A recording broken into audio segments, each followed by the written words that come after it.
পরিষদ আমি প্রতিষ্ঠাকালীন এখন পর্যন্ত আছি, যেটাকে ট্রেজারার হিসেবে আছি। আমি মনে করি আমরাও দায়িত্ব দিচ্ছি। যাই হোক, আত্মসমালোচনা আমাদের দরকার। আমরা আসলে কতটুকু করতে পেরেছি, তবে এটা শিক্ষা পরিস্থিতির উন্নতি হয়েছে অনেকখানি। 1 বছর আগে যে অবস্থা ছিল সেই অবস্থা এখন আর নেই, অনেকখানি পাল্টেছে। তবে আমরা হতাশ হচ্ছি, বেশ কিছু অ্যাকশনের কারণে মুখ্যমন্ত্রী কিছুটা মেনশন করেছে।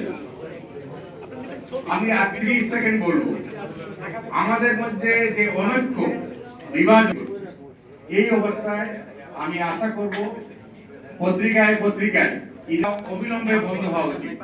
তার না হলে আমাদের যে উদ্দেশ্য লক্ষ্য নিয়ে আমরা কাজ নিশ্চিত হব, আমরা সেই উদ্দেশ্য থেকে। জাতীয় নেতৃবৃন্দ, বিশেষ করে বিএনপি মহাসচিব এখানে আছেন, মেজর ফখরুল ইসলাম আলমগীর আচরণ আগের থেকে অনেক পাল্টেছে, এটা আমরা লক্ষ্য করেছি। আশা করব তারা যদি ক্ষমতায় আসেন তাহলে পরিস্থিতিটা এখন যে অবস্থা আছে ওই রকমই থাকবে। ভবিষ্যতে আমরা আবার গণমাধ্যম দিবসে সরকার এবং দলের সমালোচনা করব না। আমার মনে হয় আমরা যদি এই জায়গা থেকে এক জায়গায় থাকতে পারি তাহলে আমাদের আগামী দিনের ভবিষ্যৎ অনেকটাই ভালো হবে।